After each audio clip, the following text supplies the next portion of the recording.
Okay, some of you know me, some of you don't. My name is Andy Agathangelo. I'm the founder of the Transparency Task Force. The Transparency Task Force is a certified social enterprise. We have a formal mission, indoctrined in our articles of association, and that formal mission is to promote ongoing reform of the financial sector so that it serves society better. We do that in many ways. Sometimes we do that in ways that are absolutely urgent and necessary. And that sense of urgency and necessary characterizes how we felt when talking to many Woodford investor victims. I use that word victims appropriately. They are victims of regulatory failure and worse. And the conversations we had with those investors led us to conclude that the true interests of many of those investors were not necessarily being that well represented. That's not a critique of the law firms involved, such as Lee Day, Harpers Parker, and RGL. It's just the reality being that there wasn't a forum to bring people together that was not in some way linked to one particular legal strategy. So we reached out to investors who have been harmed by Woodford, and we invited some of those folk to volunteer to work with us, the Transparency Task Force, to create the Woodford Campaign Group. And those members of the Woodford Campaign Group are also members of the Transparency Task Force, meet on a monthly basis. We always have the meeting at the same time each month. I think it's the second Tuesday of the month at 4 o'clock. Normally, these meetings have between half a dozen and a dozen people. Today, as you can see, folks, rather different to that. And the reason it's rather different to that is because we sent out a special note, very simply explaining that we are holding this very special meeting and anybody can come along that has been harmed in some way by Woodford, whether those individuals are members of the Transparency Task Force or not, and whether those individuals are members of our Woodford Campaign Group, Facebook group or not, whether those individuals are, for example, think folks, make sure you minimize, you go on to mute, otherwise we have uncomfortable background noise, as we just heard. But please keep yourselves muted unless you're invited to speak. We also have here today, no doubt, people part of the Share Action Facebook group, and perhaps members of the UK Shareholders Alliance. So you folk are a very church of individuals. The one thing you have in common, at least in theory, is that you are all people adversely by Woodford. In a moment, I'm going to be passing over to Mark Bishop, who we work with extremely closely at the Transparency Task Force.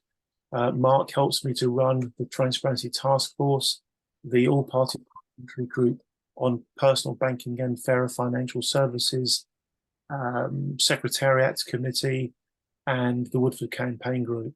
And those of you that know Mark already know he frankly has a profound level of understanding on many topics of enormous interest through the Transparency Task Force. And over several months, Mark has once again demonstrated his remarkable levels of knowledge in relation to all things Woodford, not just the current contemporary issues, but also the issues going back many years to the real true genesis of the Woodford scandal problem, going back to Connaught and Link and Arch Crew. And if you ever get the chance to listen to Mark talking about those historical issues, I'd rip his arm off for a chance to, because if you understand what happened years ago, you'll understand how we're in this terrible wilderness that we're in now. Okay, in keeping with good housekeeping, I'm going to repeat once again that we are recording this session. Say that which you are happy to be recorded saying, otherwise don't say it. We do intend to circulate the recording. There are many people who couldn't make today's meeting. We only called it at short notice. One of the Woodford Campaign Group members Neil Taylor suggested it, and we went with Neil's suggestion, and I'm very, very pleased we did. We have over 80 people, I think, now on this Zoom conversation. In a moment, as I said, I'm going to pass over to Mark, who's going to, first of all, and appreciate, Mark, we've not even had time to kind of check this strategy or this structure, but I think it makes sense to do the following, Mark, subject to you how you want to amend it. First of all, Mark, please explain what today's court hearing's about. And then I'll invite you to share your comments from what you've been able to hear it. I know you've not been able to hear the whole thing. Please feel free to share your comments about what's been shared through the court hearing so far today. And then I'll invite others to also comment that have been able to attend the session either online, most likely, or possibly in person. So Mark, perhaps the best way for us to do this is if you and I, first of all, have what is an effective conversation. That way I can manage the structure of what's about to be shared. So Mark, could I invite you please to just spend a few minutes giving us an executive summary of what today's court hearing is about before we get into the nitty-gritty of what's been shared and what we now know. The next, by the way, Mark, just to give you a heads up, is going to be to talk about what we learned last night. So what's today all about? And then I'm going to go to what we learned last night. Thank you.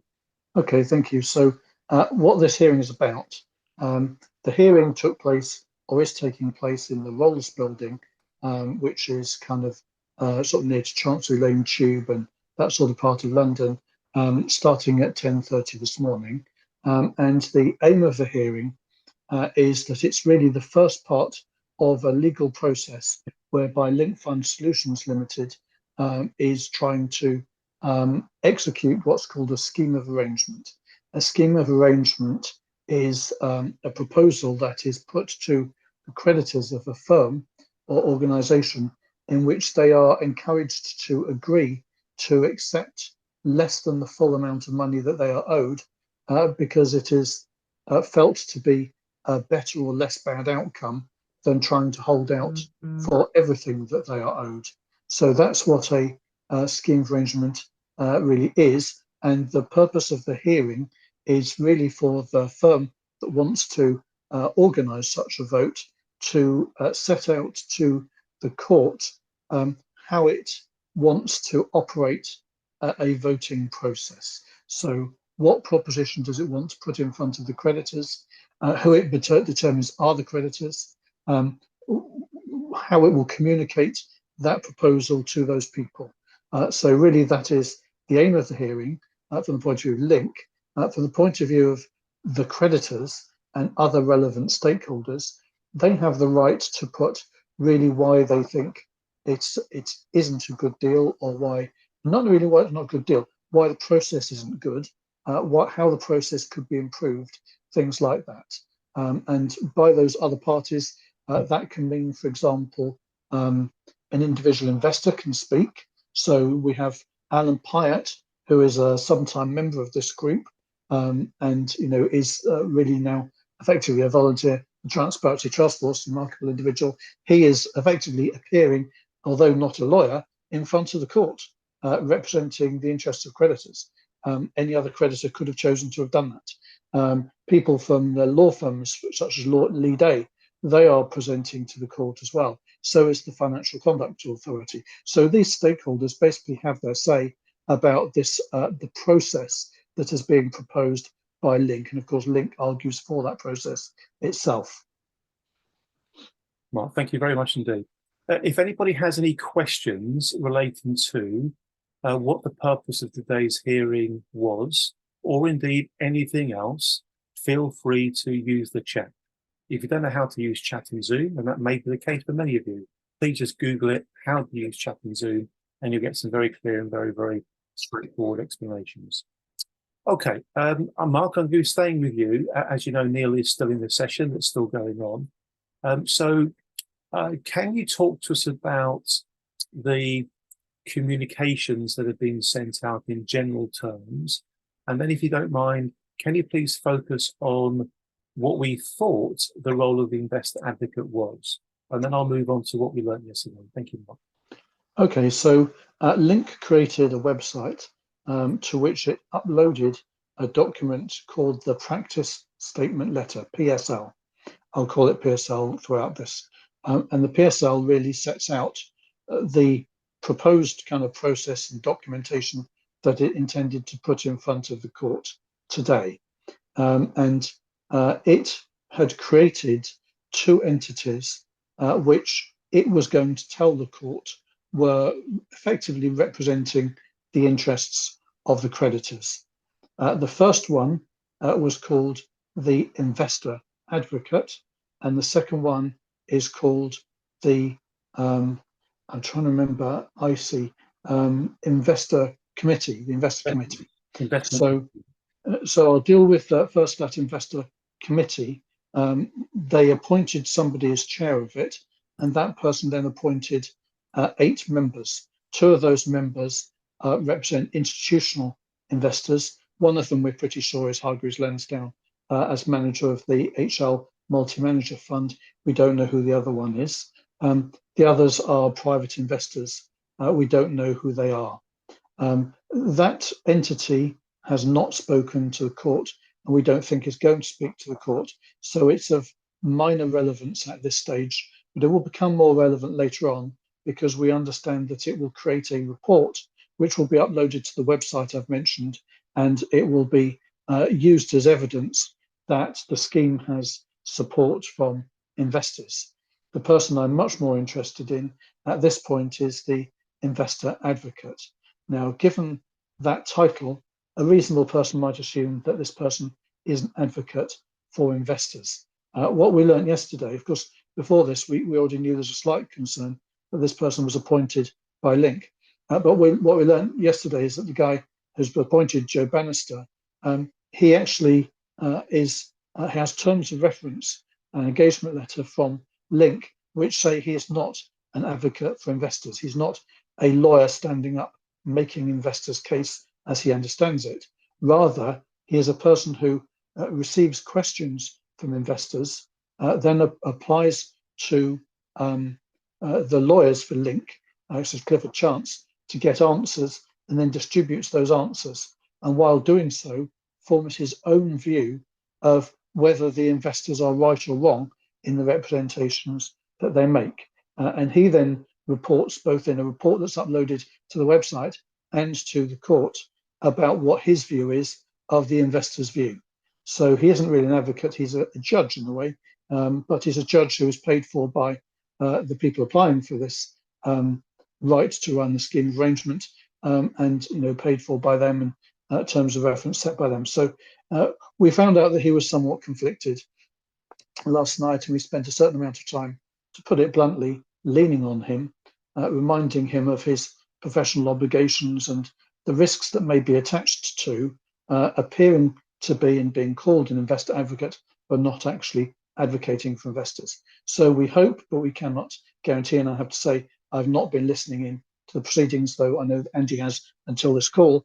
So I don't know to what degree he has done a good job of representing investors. I should say he hasn't spoken, as I understand it, directly to the court. He's hired a King's Counsel to speak on his behalf. So it will be her speaking effectively for investors, but not really, because being paid by Link. So that's one of the parties to the proceedings today. And we have Neil Taylor, another person who is, generally speaking, a member of this group, Volunteer for Transparency Task Force, still listening into proceedings and continuing to listen until they end. If they end before the end of this meeting, I'm sure he'll join us. If they don't, I very much hope that he won't join us, because it's important that one person continues to listen throughout and can then tell us what happened we missed. Thank you very much indeed, Mark. I'll come back to you with some specific questions in a short while. One of the questions that's been put into the chat is, is the hearing continuing after day? If it is continuing, is it too late to apply to listen in? My understanding is it's too late to apply to listen in. In fact, the deadline we were given is that applications to hear the session online, i.e. by way of Teams link, had to be put in by 8 o'clock on Monday morning. And we only found out the detail about this on Friday, correct me if I'm wrong, Mark. It was Friday afternoon, quite late on Friday afternoon. So we did what we could to get the message out there that everybody needed to apply to listen in by 8 o'clock on Monday morning. What I'm about to explain is going to sound like a sales pitch, because frankly it is. So pin your ears back, folks, and listen to what I'm about to say. It is nuts for you to not be in the Woodford Campaign Group's Facebook group if you are a Woodford investor who's lost money. It's our primary route to communication. We were able to use it to good effect at very short notice on Friday to get the message out there to people. There are lots of people who are individuals impacted by Woodford who are not yet on the Woodford Campaign Group Facebook group. Join it. It's a free to use communication mechanism. There's no commercial agenda. There's no slant. In other words, there's no particular angle. Everything that the Transparency Task Force does is guided by one simple, straightforward, what we call guiding star. And that guiding star is what is best for the consumer. And that's a very generic position. It's not what is best for the consumer if you happen to work for Lead A, or what is best for the consumer if you happen to work for RGL or Parker's Parker or any other entity. Our approach is generic. It is unconflicted. And that's why we really felt there was an urgent need to do something which was not in any way connected to any commercial agenda. And by the way, I genuinely remember when we set up the Facebook group, people were saying to us, why are you bothering to do this? Surely the Woodford campaign investors, surely the Woodford investors are being well served by all the other entities. Well, the fact that there's now 109 people on the Zoom call proves there's a gap that needs filling, and we have filled it, and we're going to fill it. I made a semi-sarcastic comment in the chat. People like Neil Taylor, Mark Bishop, Alan Pyatt, and frankly several others really do deserve a pint of beer or two from everybody for the amount of work that they've put in. I really do mean that. Alan spent his own money getting down to London today, a day off work or whatever he normally does. He spent, dozens of hours putting time in. We've done all sorts of things together. The least you can do, frankly, is bother to join the Facebook group. Sorry if I'm seeming harsh, but it just makes it so much easier to communicate with people if you do join the Facebook group. Mark, I'm going to come back to you with quite a specific question. Please talk to us about the potential conflict of interest issues, if you like, that may be impacting the decision-making of the FCA. Please talk to us about the potential conflict of interest issues that may be impacting the decision-making of the FCA, and therefore how the FCA is playing this. And I note, Mark, that Marty Farrimond has joined this Zoom meeting. I'm pretty sure Marty was on the session that I was watching earlier, which makes me wonder if the session's now completed and Marty has joined us. Marty, I'll be coming to you after Mark has spoken, just to see whether the session has finished, and perhaps invite you to say one or two things if you wish to, sir. Mr. Mark Bishop, FCA, conflicts of interest, how's that affecting their decision-making and perhaps the behaviour? Thank you. Okay, so as the UK's principal financial regulator, the Financial Conduct Authority has an operational objective to provide a reasonable degree of protection for consumers.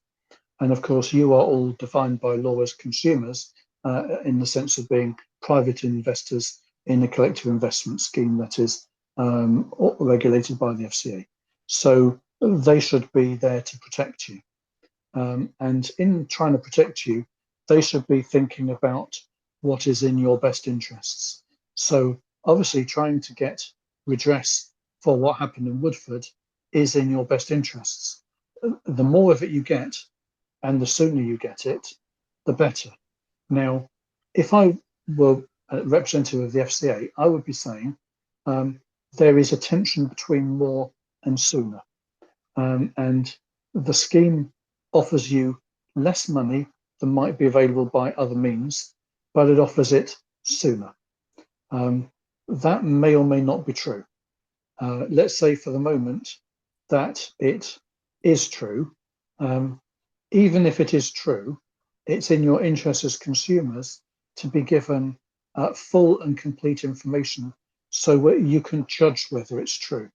It's clearly not in your interests that the decision is made for you, or that you're given incomplete or inaccurate information so that you're led down one path that might not be in your interest, or you might not have thought were in your interest if you were given other information. So the FCA has an alternative available to it, an alternative to the proposal made by Link.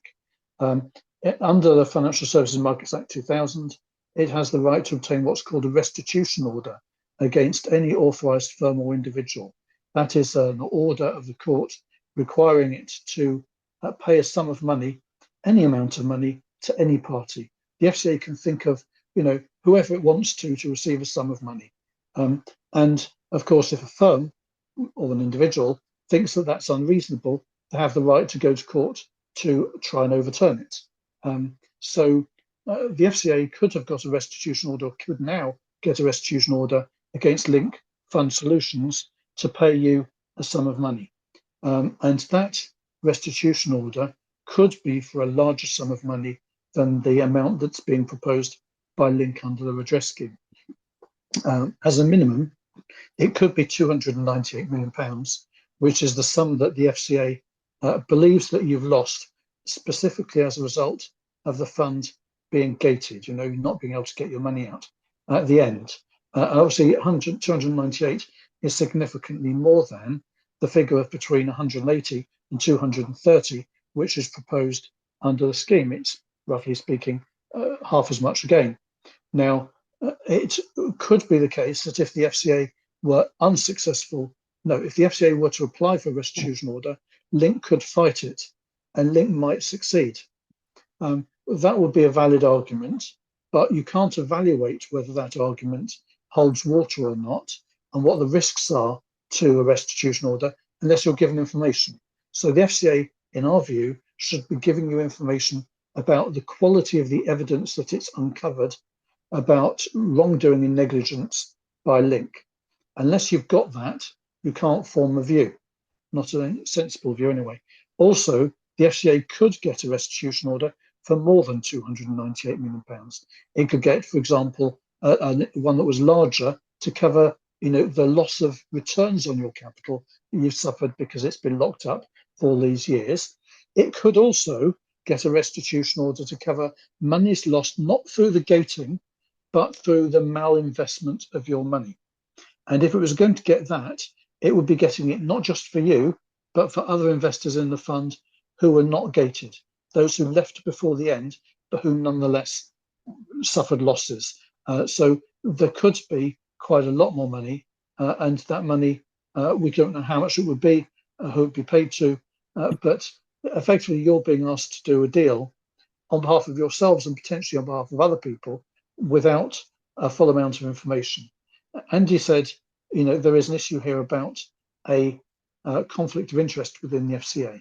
So the conflict of interest is this: for Link, this is not their first rodeo. What actually happened was, going back to 2008, the firm was found to have failed in its role as the authorised corporate director of the Arch Crew funds. Basically, some bad people run some funds, did a load of connected party deals, ran away with a load of investors' money. And the FCA, in my view, could and should have sanctioned the firm at that time, but it let the firm off with a bit of a warning because the firm agreed to pay some money towards investors' losses. Fast forward a few years, and it did much the same thing as the operator of the Connaught Income Fund Series 1, in which I was an investor, so I'm declaring my interest here. And there, basically, a Ponzi-style fraud was operated by the principals, and the what was then Capita Financial Managers Limited, now Link Fund Solutions, had taken on the role of operator with no due diligence into its counterparties in the scheme, and would have found out quite quickly they were scammers. And also, it did nothing to ensure that the thing operated in the way that it was promoted as having operated in the promotion that it issued. So it was very significantly negligent. And worse, when it found out that the whole thing was a Ponzi scheme, Link was then Capital Financial Managers resigned its role as operator without telling investors or the FCA about its concerns about the product. And again, the FCA let them off with just a little bit of a warning in return for them paying some money, not full amount of money, towards investors' losses. So it was reasonably foreseeable that this firm, now Link Fund Solutions, was pretty badly defective long before Woodford hoved into view. And what we know for certain is that the firm was not in any way sanctioned and therefore was allowed to continue as an authorised corporate director, the biggest independent one in the market. And what we are told in one of the books about Woodford, and I've been told it by Craig Newman, who was the MD of Woodford Investment Management, was that the FCA actually strong-armed them into using what's now Link as the authorised corporate director. Could it be that the FCA felt that they owed Link a favour or two because Link had dug them out of a hole with the Connaught redress? I can't prove it, but it's a hypothesis. But certainly the two of them have been inextricably linked throughout these three scandals. And it is cause for some concern that the FCA is publicly backing the redress scheme being offered by Link, despite the fact that it's significantly less attractive for this class of investor in respect of one type of misconduct only, which is the thing that led to the gating, while actually not being prepared to talk about what really compromat it's got on Link, and therefore what the prospects are of it being able to get a redress, a restitution order against the firm. So it's a difficult old situation. And one of the things I'd be interested to hear about, and I hope that soon we might be able to talk about what the proceedings have been today. The thing I'm really interested in hearing about is how the various parties played their hands in court. I'd love to know how, not so much how Link did, because Link would do what Link must obviously do, but how, for example, the FCA played things, how the investor advocate played things. Those will be interesting, I think. Mark, thank you very much indeed. I'm going to carry on with some pretty specific questions, if you don't mind, Mark. Can you talk to us about the importance of there not being effectively one share class, one vote? What are the different economic interests that different groups have, and why is that so significant? Yeah, so this is really important, actually. Link, in terms of its balance sheet and its insurance cover, has less than £180 million. So you might think that any restitution order worth more than £180 million is of academic value to you because you're only going to get 180. That's not correct. The reason is that as consumers, as defined by financial services legislation, you are eligible for the Financial Services Compensation Scheme. So if you invest in a regulated investment product and it goes under, any losses that you suffer up to £85,000 per eligible consumer ought to be made good by the FSCS, Financial Services Compensation Scheme. So if, for example, the FCA issues a restitution order against Link for 300 million, and let's say Link was good for 180, then the 120 shortfall would be paid by the FSCS to you. Now, an institution is not a consumer, so it's not eligible for FSCS. So an institution cannot rationally prefer a restitution order to the offer that's being made by Link, because the offer made by Link cannot be of a smaller sum of money and it will be quicker. So you can see how there are different rights and there are also different economic interests in respect of those two groups. So we've said that we think it's essential that there are two votes held and that both of them have to pass in order that the scheme of arrangement can proceed. Well, thank you very much indeed. In just a short while, we're going to go to Martin Faramond, who attended the session. Bear in mind, folks, those of us who attended online were really hampered by terrible, terrible sound quality, very frustrating. But we can still get the gist of what was covered. So before we, in a moment, I'll go to Martin Faramond for his comments about what he could have heard. Before we do that, let's just jump back to the investor advocate. To my mind, the theme that runs through this whole saga from beginning to end it's all about conflicts of interest, and I am genuinely concerned that when we learnt about the brief, the role spec, if you like, that the investor advocate had, it was very clear to us that there's a bit of a difference. I'm using very polite language here. There's a bit of a difference between the role spec you would want an investor advocate to have if the purpose of that investor advocate's role was to advocate for the investors. A bit concerned about the difference between what you'd expect the role spec to be and what the role spec actually is. And that means it's possible to argue that the single most important stakeholder group in this whole sorry affair, the investors, have to a large extent been unrepresented. Now, of course, some of you may be with Lee Day or Harper's Parker or RGL. In a moment after we've heard from Martin Faramond, I'm going to be asking Mark Bishop to explain why, at least in theory, there might be a bit of a tension between the financial services compensation scheme routes to justice and compensation and what may or may not be in the commercial interests of the law firms that I've just mentioned. So we'll come to that kind of territory, Mark, after Martin Faramond has had a chance to introduce himself and share whatever he'd like to from today's session with him. Martin, please take us off mute, introduce yourself and tell us whatever you'd like to. Thank you. Yeah, can you hear me? Perfectly well, Martin. Good man. Thank you. Look, I've been logged into the hearing all day, but I haven't been able to spend a lot of time watching it, and the audio has been pretty awful anyway. But I kind of the reason I was late joining this is the two interesting bits were actually just before dialing into this was the submission from Alan, who did an excellent job, and also a submission from another gentleman called Graham Dickinson. I'm sure I recognise the name, but I can't quite place him. There was meant to be another guy, and the reason they took the short submission is there was meant to be another submission who they couldn't track down, so he hadn't either hadn't received the link for the call or hadn't bothered to call in. But I mean, look, it really is the audio is terrible, as one or two other people have said, so it's very hard to follow it. But I mean, I think between Alan and Graham, they covered things very well. I mean, obviously, given that they're not.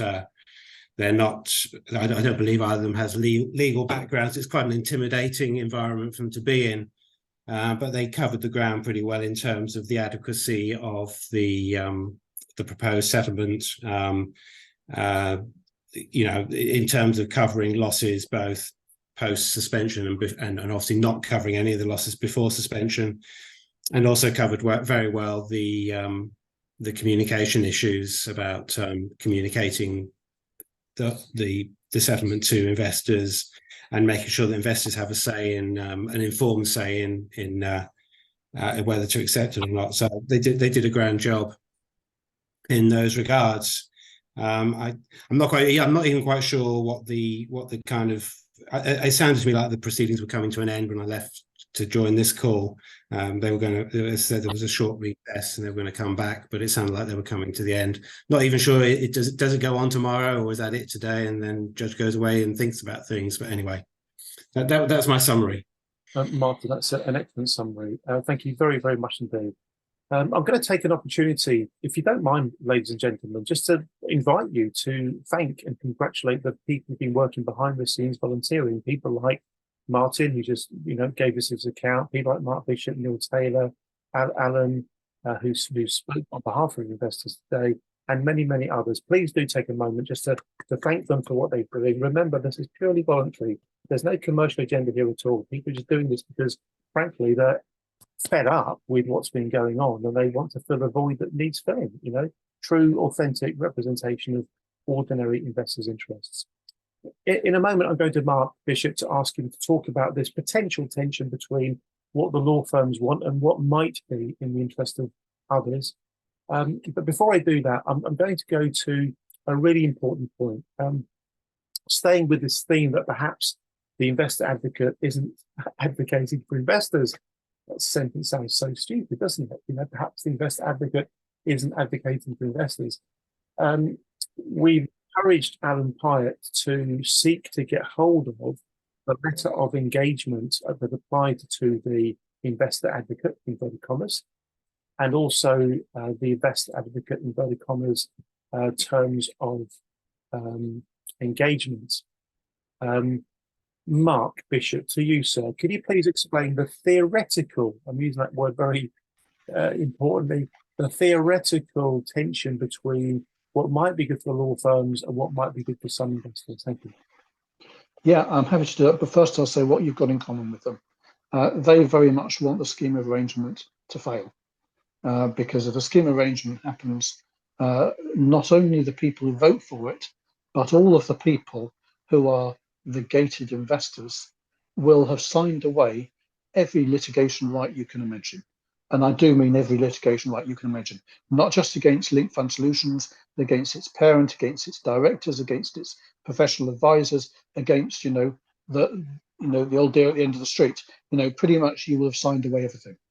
So given that they hope to make money from their litigation succeeding, they very much want the scheme of arrangement to fail. So that's the thing that they've got in common with, I would suggest, most rational investors. The area where they differ from you is that they would like the litigation to proceed and to succeed. Now, you may want it to proceed and succeed if it's a choice between that and the scheme of arrangement, possibly. But you don't have just two choices. You have a third choice, and that is a restitution order. A restitution order is unlikely to be for a smaller amount of money than the litigation is going to succeed in obtaining. Because with litigation, you've got to be able to prove all kinds of things. Whereas with a restitution order, it's kind of said the FCA can get a restitution order against anyone for anything, and it's the job of the party that's on the receiving end to try and bat it away. So, it will have all sorts of evidence that it's got as a result of its own investigations, and it can go behind the scenes. It can, although it probably hasn't, gone in with search warrants. I would hope that if the scheme of arrangement dies, it will go in with search warrants. It will find everything that it can use to strengthen its case. So it should have a strong case. It should be able to get at least as much money. Crucially, it can do it without you having to pay away a proportion of the proceeds to the litigation funder. And it can benefit everybody and not just those who signed up to the litigation. So it potentially means more money for more people. Now, it is true that if Link wanted to contest a restitution order, it could take 2 to 3 years. And there are some people who say a bird in the hand is worth two in the bush. That's fine. They should vote for the scheme of arrangement. But there is another view that says, actually, the FCA has been investigating this for more than 4 years now. And it was aware of Link, previously Capital Financial Managers, and its proclivities long before this. It also was looking at Woodford for some time before the fund was gated in June, I think, of 2019. So it has a lot more than 5 years, or 4 years rather, a lot more than 4 years of information already at its disposal. If the case is as strong as I suspect it is, it may well be that Link wouldn't fight it, in which case it could be a matter of a few months rather than years before you would get the money. So I don't know if I've kind of answered the question, but really what I'm saying there in summary is that the litigation people want to talk down the scheme of arrangement, but they don't want to talk up the restitution order. And what that means for the proceedings is this. I think I'm right in saying, somebody sent me an email saying that the lawyer for Lee Day did an excellent job in making the case for individual investors voting in a separate class from institutional ones because they have access to the FSCS. Therefore, they've got different rights and economic interests. That's in your interests. Really good, because it also helps you with the restitution order. But I would be astounded if any of the lawyers for the litigation firms would mention the restitution order. And what they certainly wouldn't find it in their interests to do is to say it's really important that every one of these investors is given as much information as possible about what, basically what cards the FCA holds that would help it to get a restitution order, whether it's got a KC's opinion about the prospects of it being challenged or if it's succeeding. A document of that sort would be very useful to you in evaluating a restitution order, but it's not useful to you in terms of the value of litigation. So it has different interests to you, which is why, for example, Alan Pyatt, as a volunteer going into the court and making the case for you, and why you need information about a restitution order is really important, is not a thing that you can trust the lawyers acting for the litigators or being the litigators to talk about voluntarily.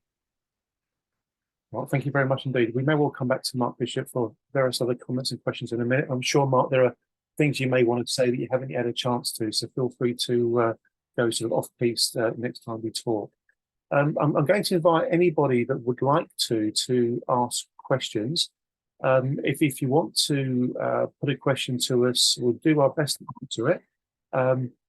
Raise your hand either literally or if you know how to do it digitally, if you'd like a moment to ask a question or indeed to make a comment. Bearing in mind, folks, I'm looking at a very big screen with lots of little holes here, so make sure you're waving pretty profusely. Mr. Michael McNulty, excellent, sir, for your profuse waving that caught my eye. Please take yourself off mute. You just have. Wonderful. Take a moment to briefly introduce yourself, set the scene for us, and then fire away with your comment. Yeah, I'm Michael McNulty. I'm a Woodford investor, obviously, and I'm also with Lead Day.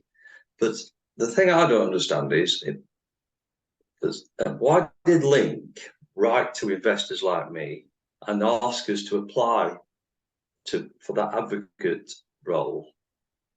Is that just completely disingenuous? So tell us all a bit more about that. Just help everybody understand the context. So just elaborate on your point, Michael, before we share some thoughts about it. Thank you. Well, a few months ago, yeah, I received a letter advising what Link were going to be doing, and in the content of that letter, they were saying they wanted volunteers to apply to be the advocate. To be on the investment committee. I think it's slightly different. Yes. But you were invited. Mr. McNulty, would you like to be on the investment committee? Carry on from there, please. Thank you. Yeah, to act as the advocate. Now, clearly, by the sounds of what you've said earlier, that position must have already been decided. So there are two things here. First of all, thank you so much for taking time to share with us that thought. Mark will answer your question, but be clear, folks, there's a difference between the investment committee and the investor committee and the investor advocate. Mark, could you sort of help everyone understand the difference between the two? Thank you. Yeah, so I think probably what you're talking about there is that one of the updates to investors basically said, if you would like to be on the investor committee, please put your hand up. And some people did. And the person that was appointed by Link as the chair of the investor committee appointed some of them. He actually appointed, I think I'm right in saying, 7 private citizens, one of which is himself, and 2 institutions. Hargreaves Lansdown, we think, is one. The other is probably a local council pension scheme or something of that sort. So I don't know whether you did apply, but it seems that if you did, you didn't get in. Now, we don't know who's on that committee. They may be robust individuals. They may be just, paper tigers. They're kind of shills that were just put in place, to achieve what was needed for Link. We really don't know, and it's speculation. What we do know from the documentation provided by Link to the court is that of the 9 people on that committee, 8 of them have voted to say that they think that the scheme should be approved, and 1 hasn't. That's all we know about them. Thank you very much indeed. And Mr. McNulty, does that, as far as it can, does that clear up your question or deal with your point for you? I hope it does. Yeah. Yeah, I'm happy, Andy. Thank you, Mike. Very, very much so. Shortly, we're going to go to Mr. Tim Devine, if he's happy to speak. I don't want to put anybody on the spot. Speak if you're happy to speak. And remember, folks, this session's being recorded. But before we do invite Mr. Tim Devine to speak about the interesting point you put in the chat just now, we'll go to Mr. Gary Clapp. Gary, we can't see you. If you take yourself off mute, we should be able to hear you. And then please make your point, sir. Thank you. Thank you. I've obviously invested a significant amount in the Woodford Equity Income Fund, but that was via Standard Life. So it was a self-invested pension fund that I obviously had the ability to select the funds that I invested in.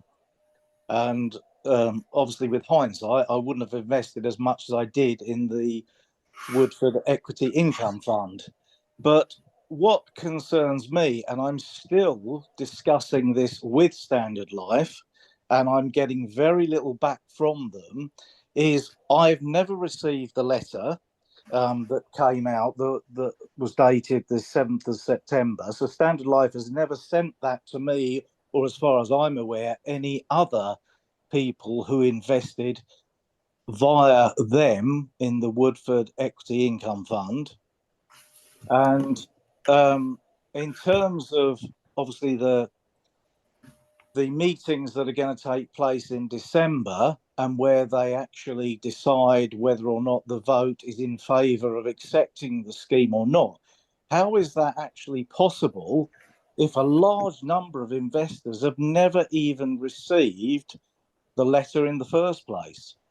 Because obviously people like myself are relying on companies that we invested through, so in this case Standard Life, of keeping us up to date with the situation.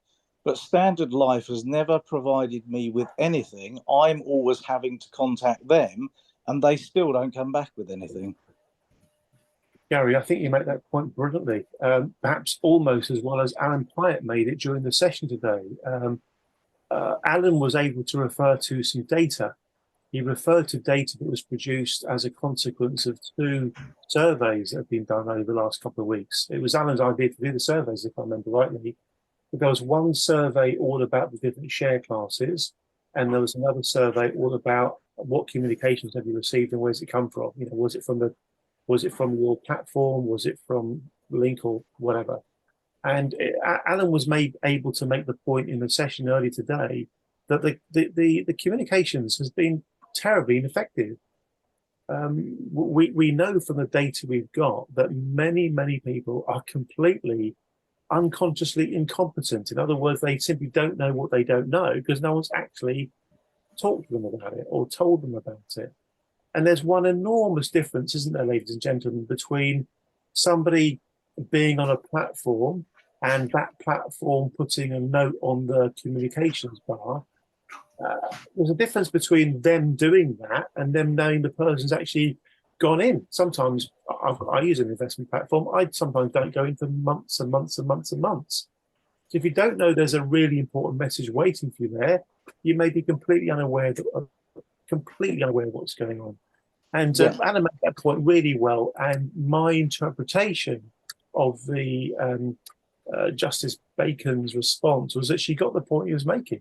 I think he made it brilliantly well, as you have, sir. Thank you very much. Thank you. Thank you, Gary. And so, you know, in all honesty, this is a sales pitch. Very happy to be very transparent about that. If you're a Woodford investor and you're not in the Woodford Campaign Group Facebook group, which is free to join, you're nuts because you're missing out on a whole load of really important information. And sometimes it's really time sensitive, like on Friday night, about 5 o'clock on Friday, we got this note, everyone's going to apply by 8 o'clock Monday morning to be able to go and hear the session. Thank you, sir. We're going to go to Mr. Tom Devine. If you're happy to, sir, the session's being recorded. I'm just making that point to help you manage what you're about to say. Tom, could you please tell us about this letter that you got and your response to it? Thank you. I invested through Hargreaves Lansdowne as well over some years, and Lee Day, I was on with Lee Day, and a lot of the communication I've been getting has been through Lee Day, and they basically sent a letter, talked about the PSL, and asked if any of us would, as investors, be interested in helping administer the scheme. I'm a civil servant, I'm used to running schemes, so I replied in the affirmative. and I've heard nothing since. Tim, thank you very much indeed for sharing that. You know, sometimes communication is really bad because somebody somewhere is messing up.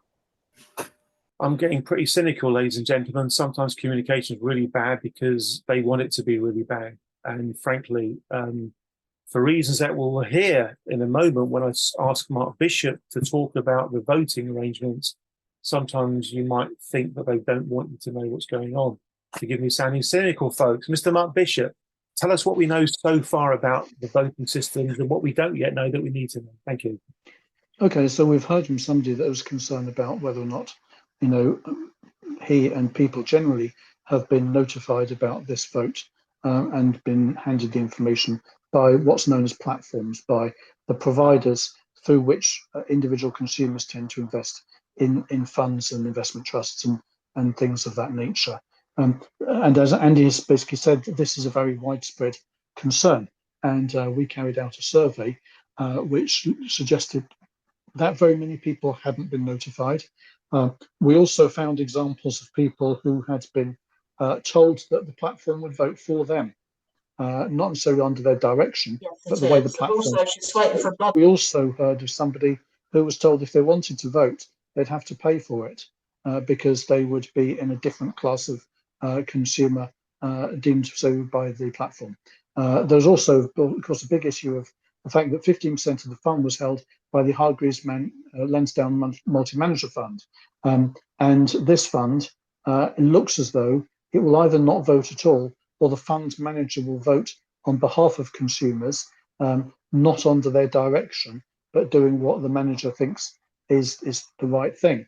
Now, obviously, we know that there is litigation on foot against Hargreaves Lansdown, and we might speculate that it has its own economic interests in respect of the scheme of arrangement.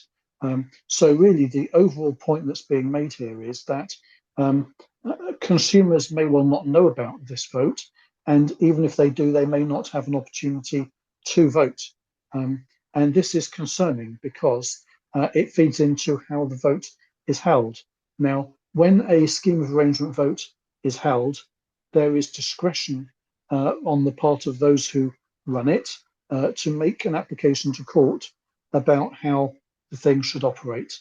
The thing that is there's no discretion about is that you've got to get 75% by value of the creditors who vote to vote for the proposal.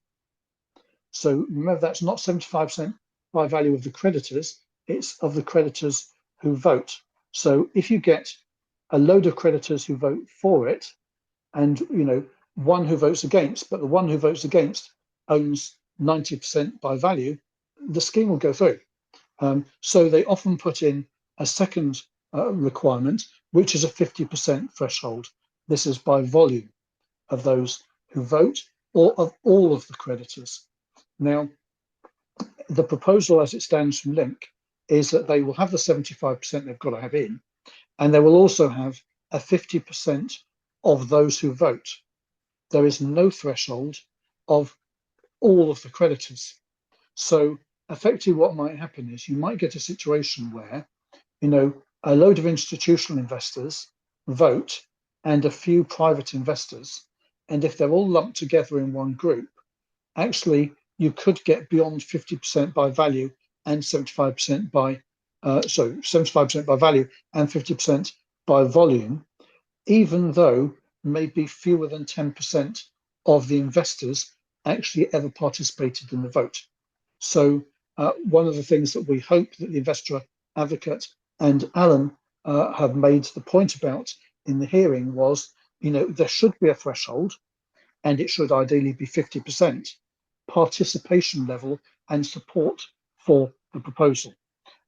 If that is not in there, then the opportunity for a very small number of participants who may not be representative to get the thing over the line is going to be significant, especially if there is voting going on by platforms, Hargreaves Lansdown and others who might have had their arms twisted by the FCA for reasons that are connected to, the FCA's own interest in this outcome. Mark, thank you. Your clarity of thought and the way you express yourself is a real asset to this cause. Mark, in a moment, I'm going to be asking you about the dialogue we've been having in recent weeks with the FCA, the toing and throwing around the questions and that kind of thing.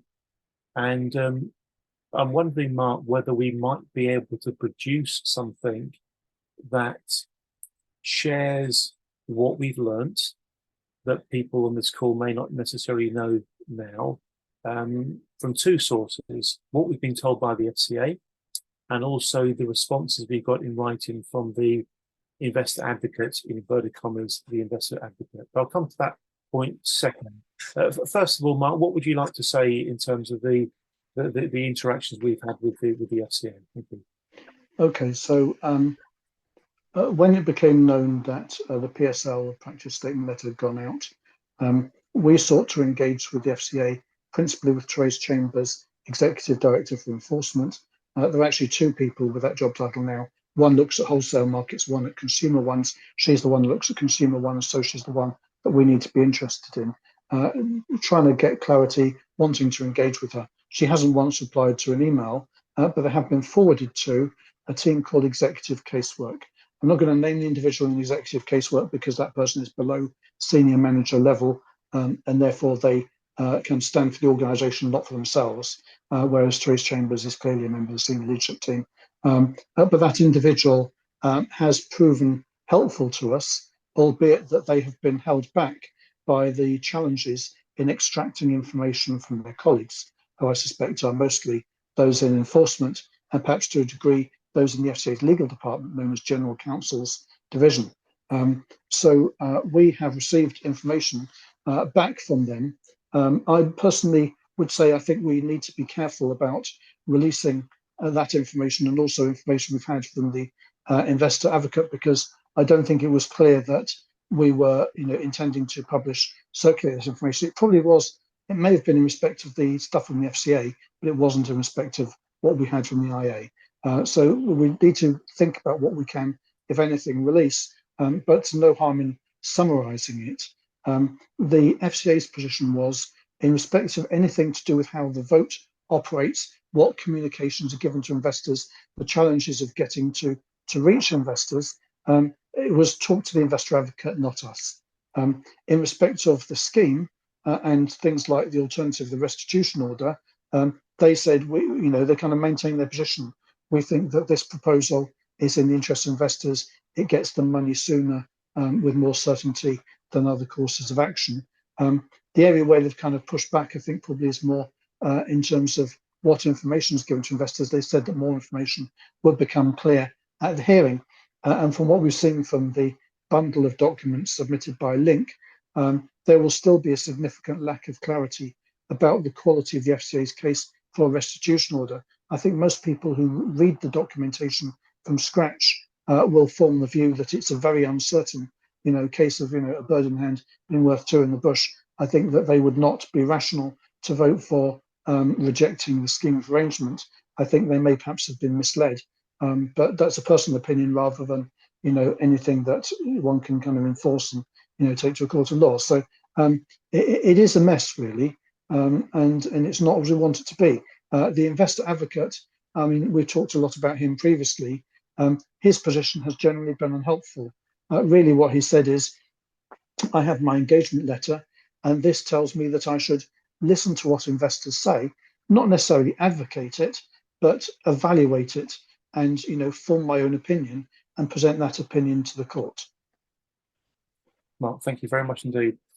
Alan Young has just put a particularly interesting question in the chat, and I'm going to share with you folks my personal response to it. The question is, are we able to challenge the investor advocates if it is felt our interests are not being best represented? Let me just stick to absolute fact. I liaised with a number of lawyers, could be singular, could be plural, earlier today, around the theme of conflicts of interest and whether a lawyer who's acting as an investor advocate has any kind of duty to ensure that his or her conduct is free of criticism if they are doing something that may be deemed to be misleading. A contextual example would be if somebody had a job title of investor advocate, but the role spec actually meant that they weren't advocating for investors. And if you do a bit of digging around on the solicitor regulatory authorities, the SRA's website, and you go to the section about making a complaint about a lawyer, and by the way, I'm not suggesting I'm going to be making a complaint about an investor advocate, I'm just telling you the facts. If you go to the SRA's website and dig around in the section about making a complaint about a lawyer, you'll eventually find yourself on a page that talks about certain principles.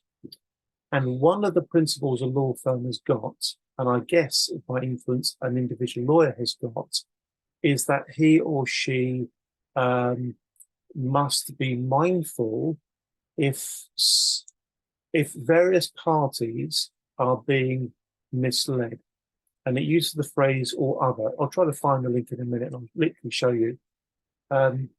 And it seems to suggest that if somebody is omitting to do something to prevent some other party being misled, then that could be problematic. I'll look for that link in a minute. I'm going to go to an email I sent earlier today, and I'll try to find it. It was a pretty important email I sent from a bunch of folks earlier. Okay, any other questions, folks? Please wave your hand literally, or use it digitally, or pop a note in the chat if you want to do that. Mr. Mark Bishop, we'll go to you, sir. Thank you. I just would like to talk a little bit about next steps. I think that, you know, at the moment we don't have a clear view of what happened in court because the audio was terrible. People listened in on bits of it. We don't have with us anybody who was there through all of it. And really the best source we've got is Alan, because he was there in person and was there for the entire thing. And he's still, of course, still there. So, I mean, I don't know whether we're going to have a further event or we're going to have something in Transparency Times, but there will be a process, I'm sure, of updating people about, you know, what happened in the court.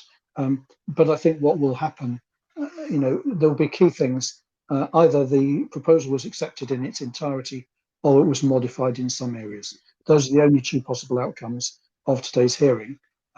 If those things are broadly, you know, acceptable, we would have to think about whether it was worth challenging it. I stress I'm not a lawyer, but I feel confident that the legal position is it's not worth challenging it at this stage, but it may be worth challenging it later. And the reason why I say that is that this hearing is the first of at least two hearings. What will happen is, assuming that the scheme of arrangement process was agreed, perhaps with some amendments, what will now happen is Link will go and operate the vote with those amendments or in its current proposed form, and then it will go back to the court to say, we've done it, this is the result, and if the result is to accept the scheme of arrangement, we'd like to go ahead and enact it. So the court will say yes or no. Now, if we were to go back and say, you know, there are a number of defects in this process, you know, for example, you might have been lied to at the first hearing or something like that, we might have a way of overcoming it. So, you know, we would need to get legal advice if we feel that there was not a fair outcome today. But there is certainly a hearing at which we have an opportunity to make representations.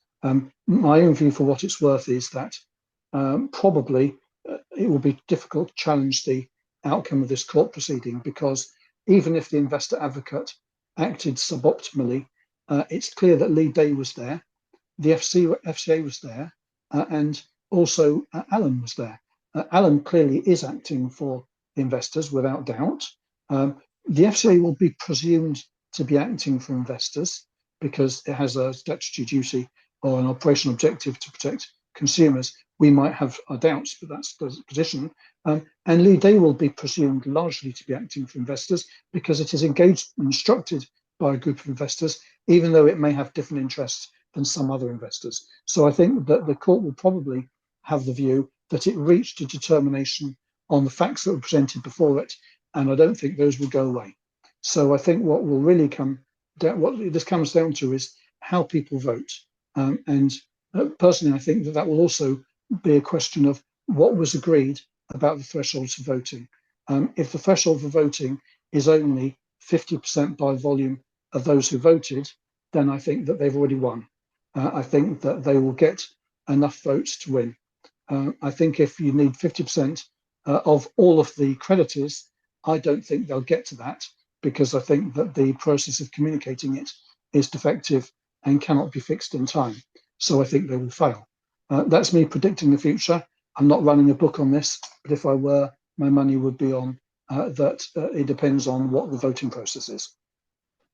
Mark, thank you very much indeed. I'm going to share my screen, folks, and I'm very pleased to say that Mr. Dickinson, who did a great job earlier after Alan Pyatt spoke, has joined the session. Mr. Dickinson, if you're happy to talk about your reflections on today, please get yourself ready to do that. I'm sharing my screen. I'm going to click on this link here, a link I'll put in the chat. So here we go. Are you all looking at a web page that says SRA Code of Conduct for Firms? Just give me a nod. Yep, cool. So I'll put a link to it in the chat in just a second. If you go to this web page and you scroll down, you get to basically various codes and principles and all the rest of it. The SRA is the professional body of the lawyers. So there's a section on maintaining trust and acting fairly. If you open that bit up, you get to various nice sets of words. You get to this one, which I'm finding quite interesting. You do not mislead or attempt to mislead your clients, the court, or others. Now, I would argue in this case that the or others could equate to the Woodford investors. You are definitely not the clients of the investor advocate, because presumably that is linked. Correct me if I'm wrong, Mark. The Woodford investors are not the clients of the investor advocate, because the Woodford investors are not paying the investor advocate. Presumably that is linked. But I think this phrase here, 2 words or others, is nicely general and nicely vague and nicely open. And it could be argued that the Woodford investors could be argued to be others. So the sentence would be, you mustn't mislead, blah, blah, blah, the investors, either by your own acts or omissions, or allowing or being complicit in the acts or omissions of others, including your client. So hypothetically speaking, folks, and without making any allegations, if Link were to have communicated in such a way that made people believe that the role of the investor advocate was to advocate for the investors, then one might argue that Link were misleading. Link are the clients of the investor advocate, as I understand it, so perhaps that clause 1.4 might apply. Who knows? I'm no lawyer, I haven't got a clue, but I can read. Mr. Mark Bishop. Andy, thank you for that. Yes, I think that it's possible, and I stress I'm no lawyer, it's possible that there might be the basis of a complaint to the SRA about the investor advocate if he misled by omission either the investors or the court. My experience of other people who have gone to the SRA to complain about solicitors is that they fail. I think I'm right in saying that the uphold rate of complaints against solicitors is somewhere below 3%. I mean, personally, I wouldn't put a lot of effort into it because I know it will fail. Also, the problem is, even if it were to succeed, it will succeed in 2 or 3 years' time. So it won't affect the outcome of the court case. I think the court will take the view that it heard a range of perspectives and was sufficiently well informed about the views of investors that it could form a decision that was of quality and that deserves to stand. So really, I just want to manage people's expectations here. I think that the hearing is what it is, and the outcome will be what it will be. And therefore, what we've got to do now is to concentrate on trying to win the vote. And there, the problem is, if there is not much information about the restitution order, the prospects of success, and if there is also a very low bar for them to win the vote, I think that they've already won the vote. But maybe I'm being unduly cynical. Let's see. Thank you, Mark. I fear Mark Bishop may be absolutely right, as he very often is. I don't recall Mark being wrong on something, actually. The whole thing may be something with a foregone conclusion. You could argue the whole thing's been gained, depending on where you are on the, the curve of cynicism. Having done campaigning in this space for many years, I'm becoming very, very cynical. And to me, the whole thing does feels like the sort of thing that would feel like a stitch up. We're going to go to Mr. Graham Dickinson, if Mr. Graham Dickinson would be happy to speak, sir. The session's being recorded, so if you do speak, please be mindful of that. We're recording the session, it will be circulated. Mr. Dickinson, are you the Graham Dickinson that very eloquently spoke in the session earlier today? And if you are, sir, are you willing to reflect on what you heard in the session today? Mr. Dickinson, please take yourself off mute if you can. Thank you. We may not have Mr. Graham Dickinson speaking. I'll just see if there's anything to do about that. Bear with me, folks. How's that? Perfect. Yeah, wonderful, Graham. Thank you. And in all sincerity, can I please invite everybody to show their appreciation to what Mr. Graham did earlier, because he was no doubt in an environment he's not at all used to, an environment that can be pretty damn daunting, scaring and intimidating, and he did a damn good job. So before we do anything else, Mr. Dickinson, well done for representing yourself and your wife so well, and go representing all the other investors who've been harmed. Mr. Dickinson, thank you very much. Well done, well done. Graham, tell us what you want to say. Thank you. Remember, it's being recorded. Thank you. Yes. Well, I didn't get that much out of the hearing because they were making a lot of reference to the document bundle, which I didn't have. So they were talking often about fine points where I hadn't got a clue, and a lot of the dialogue was simply inaudible anyway. So it was pretty hard. It was a long day, mostly very boring. And I was a bit fired up at the end because I thought I was going to get left out, but I squeaked in at the very end. I did have, literally 4 pages of like detailed notes to take apart the letter of 7th September, but there clearly wasn't going to be time for that. So I just tried to extract the main points, and I think it came clear to me during the meeting just how little input there is from investors.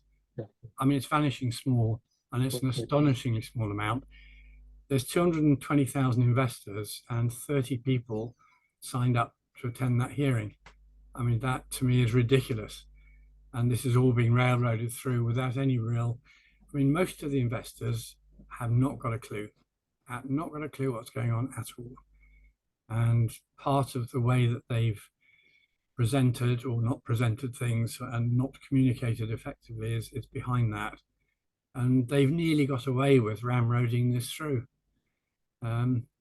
It's just been an astonishingly slick exercise, which frankly stinks. I've done my best to make the judge wake up and think, well, maybe I should stick a spoke in the wheel here a minute. This is all rushing forward, and there's a few unsatisfactory elements here. Graham, thank you very much indeed. That idea of sticking the spokes is kind of the wavelength we were on last night when we became concerned about the performance of the investor advocate in terms of whether he was advocating for investors. Graham, thank you very much indeed. Folks, let's talk about next steps. We will be circulating this Zoom recording. We will circulate the chat. We can only do that if you've got your email address. I'm going to once again put my email address in the chat, which takes about 10 minutes to write. So bear with me, folks. You understand why? We'll communicate with you as much as we can, as best as we can, as quickly as we can, because we want to. This is what we do. We're on the side of ordinary people because we're a campaign group that's dedicated to reforming the workings of the financial sector so that serves society better. Ladies and gentlemen, I'm very, very pleased to tell you that Mr. Alan Pyatt is in the waiting room. We'll come to Alan in just a second.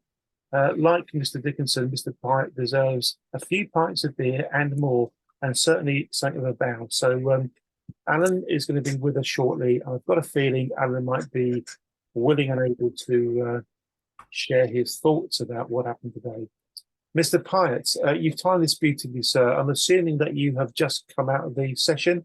We've had a very, very good conversation that Mark Bishop, as you'd expect, has been leading in terms of the technical input. Alan, if you're free to, please take yourself off mute and say what you'd like to say. We are recording this session, Alan, and we're going to be circulating it. So please only share that which you are comfortable is factually correct. And when it's an opinion, please make it clear that it is an opinion. Alan, please come and take a bow. Share with us whatever you'd like to. Thank you. And we'll duly recognise what you've done on behalf of investors when you come to the end of your session. Then we'll be wrapping the session up. Thanks, Alan. Over to you, sir.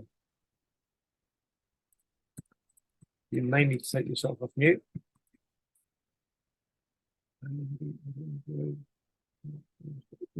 There's my email address again. Alan, maybe we've got a comms problem. I'm guessing you might be on your phone because I doubt you're back home yet. I think maybe Alan's come and gone.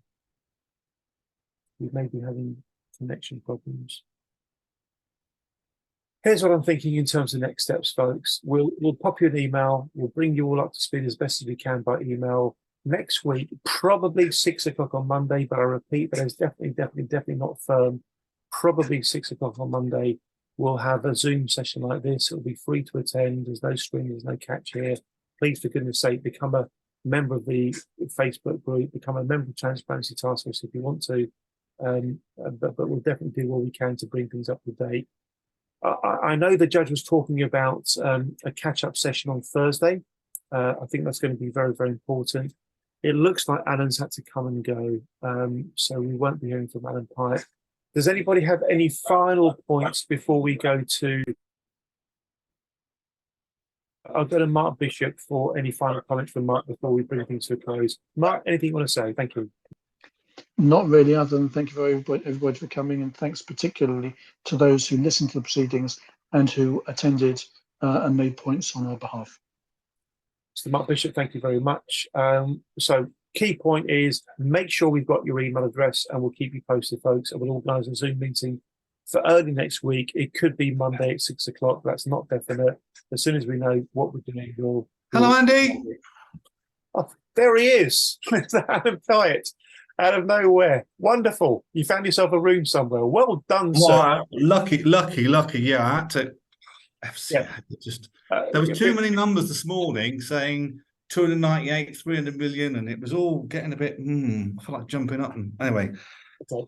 Yes, I'm the guy from Harker's Parkers who wants to detail. But I've noticed you've got a flood of people wanting to join the forum all of a sudden. Yeah, we have. It makes sense, doesn't it? So it just goes to show the importance of reaching out to people. I think we've done a better job reaching out to investors than Linkap. That's another story. Mr. Alan Pyatt, you've had a remarkable day, sir. You've had a remarkable week or two. In fact, working on a voluntary basis on behalf of the investors. Your brain's probably scrambled eggs and mashed potato right now because it's been one hell of a day. I'm taking some food from this room so I can. Yeah, I've got some sustenance when I get home. Go for it. So, Alan, what can you tell us about what happened today? Thank you. Right. Well, okay. I mean, the legal eagles took all the lead, didn't they? And took all the time. And it was a bit like I was the, graveyard shift at the end. And I had to recut my stuff at lunchtime because I could see, they didn't want us to repeat things. I also didn't want to, because the judge actually said, that the IA is a neutral person, not as we expected a champion, but I did make that point later on, and that the FCA should be our champions, and you didn't see it, but when I talked about their relationship being very close but maybe not be physical, the judge actually smiled and covered her face like this. So the way it was going, when it was about lunchtime, I thought that's it. When this is going to go through on the fly on Thursday, from that side of things.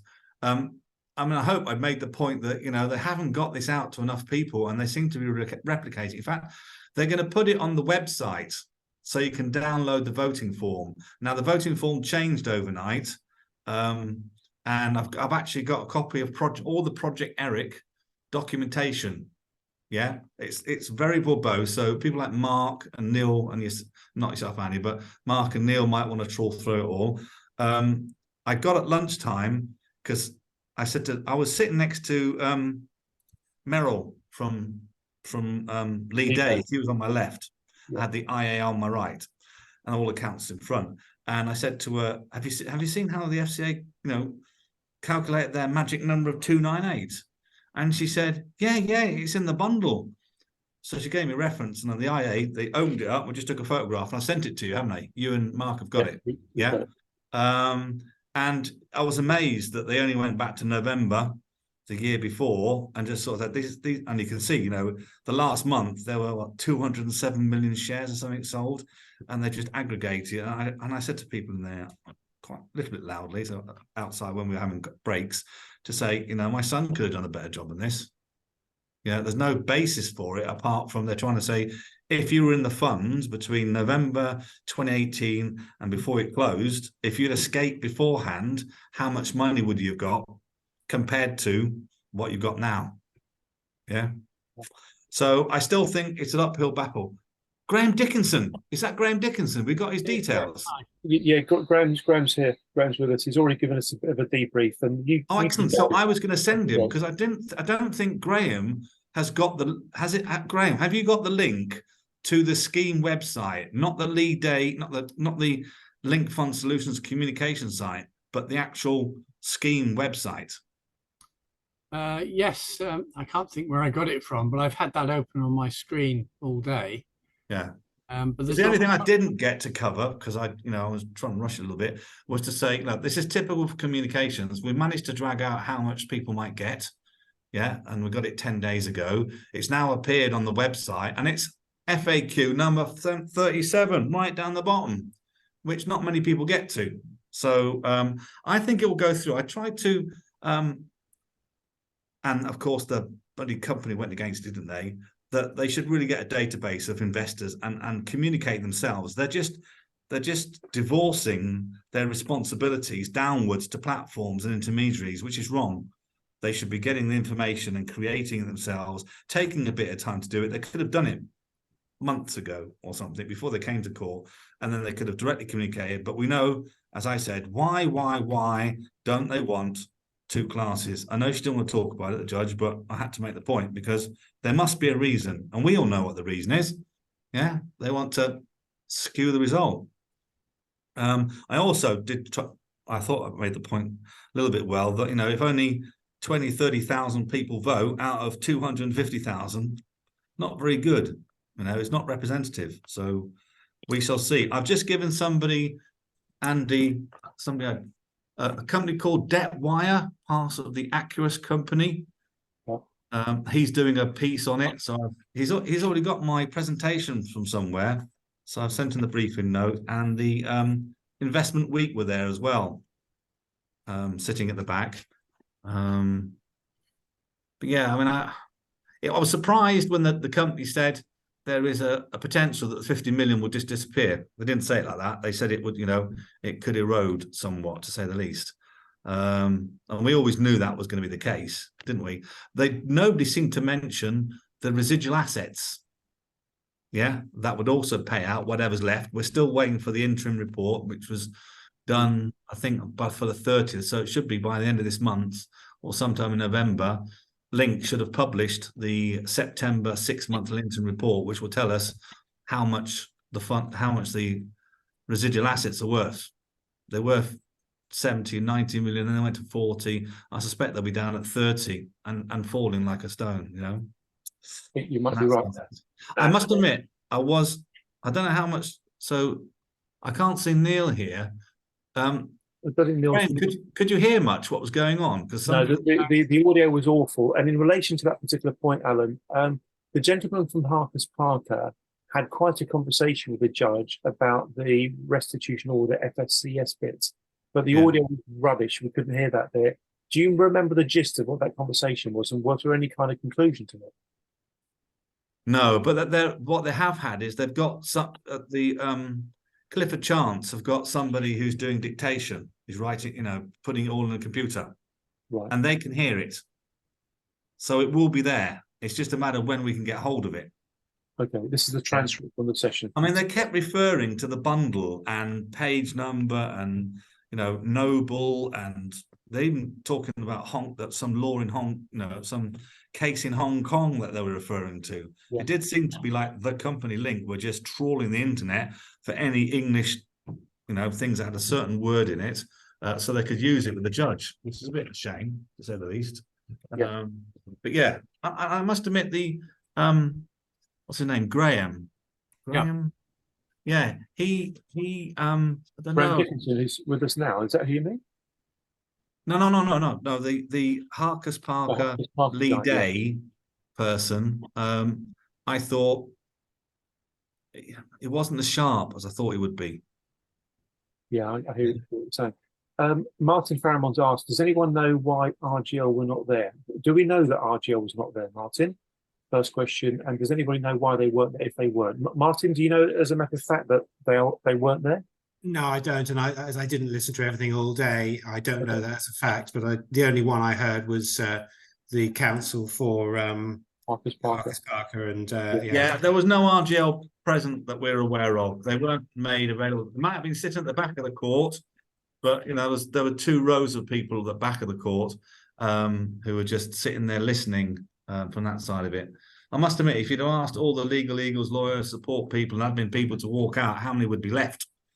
Wouldn't be a lot, I don't think. Yeah. Alan, thank you very much. We're going to go to Mark in just a second, and then we're going to start bringing things to a close. Alan, one of the bits of work we've got over the next few days is what can we do to share what we've learned from the FCA and the investor advocate, that's not an advocate for investors. We can think about that over the next few days, me, you, me, and Mark. Mr. Mark Bishop, you're going to have the final thoughts before I bring things formally to a close. Mr. Bishop. I mean, it's not so much a thought, it's more of a question for Alan, which is what discussion was there, and was there any conclusion reached about improving the quality of information that's made available to investors about the likely quantum and prospects of a restitution order? No.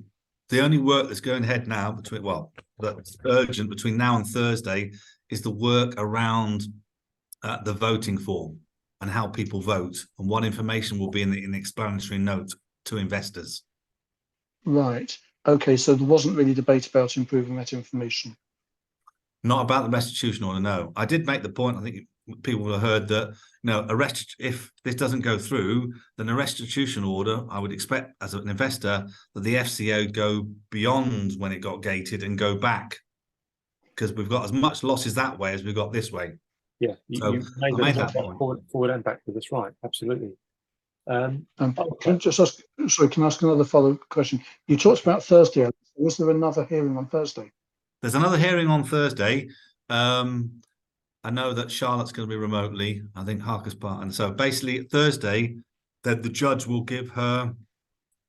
Now the problem, I don't know if you heard, you weren't there, were you? At the beginning, the judge has got a case starting next Monday. All so right. she needs this off her books this week. Hence why she's got the call, they got the thing on Thursday.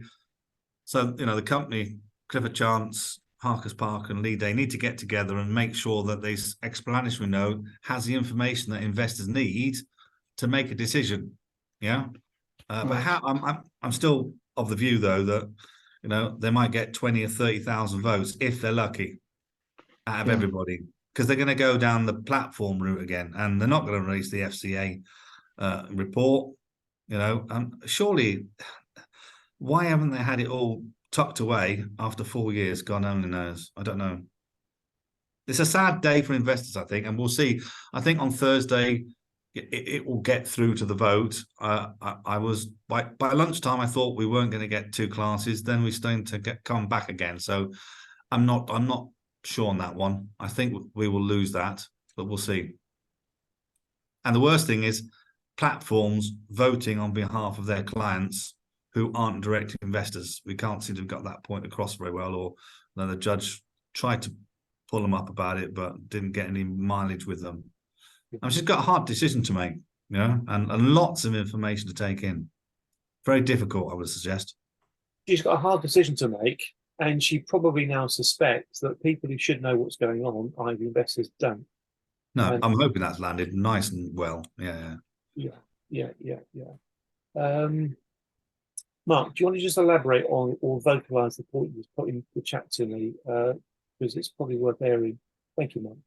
Yeah, I mean, this is not the most positive thing to end on, but if there isn't going to be more and better information made available to investors about a restitution order, then I think that the scheme of arrangement deserves to pass. And the reason is that a bird in the hand is worth more than 1.5 in the bush. You've got to persuade people it's more than 1.5 in the bush, and that it's also left the bush and is flying in your direction. Yeah. And if that's not going to happen, if I were a voter, I would vote to accept the deal that's on the table, unfortunately. So your logic would be take the deal that's on offer because you don't have a clue what the other options are because you're not being told about it because, frankly, in my opinion, not yours, the FCA is not delivering on making people aware of what that looks like. Exactly. That's the key omission. The key omission is that the FCA should have been standing up today and saying, we can get a restitution order. It may apply to more people. It may cover more losses. And even if it were only to cover these losses for these people, it's worth 50% more and it's got a lot of certainty attached to it. And if it's not prepared to do those things, and if nobody else has been able to persuade the court of those things, then I think investors are going to look at it and form a rational decision to accept what's on the table.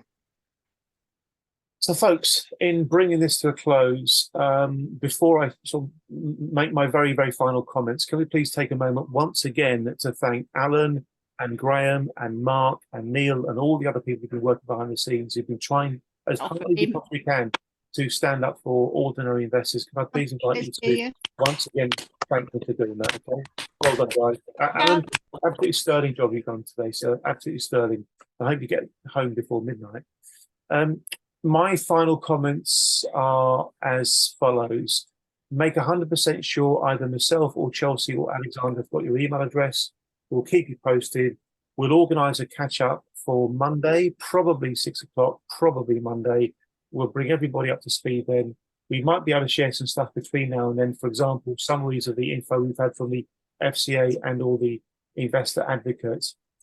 In the event that the restitution order option is not clearly communicated by the FCA or any other party, it looks to me like investors are being gamed into a predetermined outcome that's fine for Link when all said and done, that's fine for the FCA when all is said and done, that's fine for the FSCS when all is said and done, and the industry that pays for the FSCS. In fact, folks, it's fine for every single stakeholder apart from the Woodford investors.